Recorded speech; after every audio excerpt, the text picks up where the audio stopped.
Hello mga kabukol, ako pala si Oriel Bocal, ang inyong lingkod. Meron akong kwento sa tatlong magkakaibigan, si Nelson, Darylin, at Trexie. Nag-usap-usap habang nag-breakfast sa kitchen ng kanilang opisina. Habang kumakain sila, si Nelson ay biglang natahimik, nag-iisip ng malalim. Tinanong siya ni Darylin. Nelson, ang lalim yata ng iniisip mo. Sambat naman ni Trixie. Oo nga Nelson, parang ang lalalim ng iniisip mo. Oo mga mare, malalim nga ang iniisip ko. Ano naman ang iniisip mo? Oo nga, ano kaya? Biglang buntong hininga si Nelson.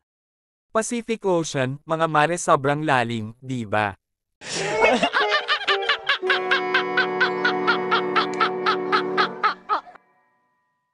Tatanungin ko kayo mga mare, ano ang pinagkakaiba ng conclusion at opinion?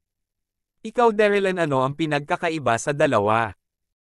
Conclusion, maraming meaning yan, tulad ng the end, or finish. Sa opinion naman ay thinking, or judgment. Okay. Ikaw naman Trexie, ano sa tingin mo ang kaibahan sa dalawa?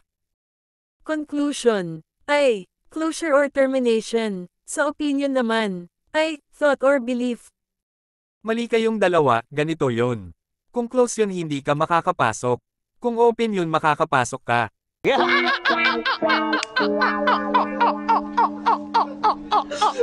Parang ganito. Puntahan mo ang mall na iyon, kung close yun, hindi ka makakapasok. Kung open yun, makakapasok ka. Nagets nyo ba? Ha ha ha ha ha ha.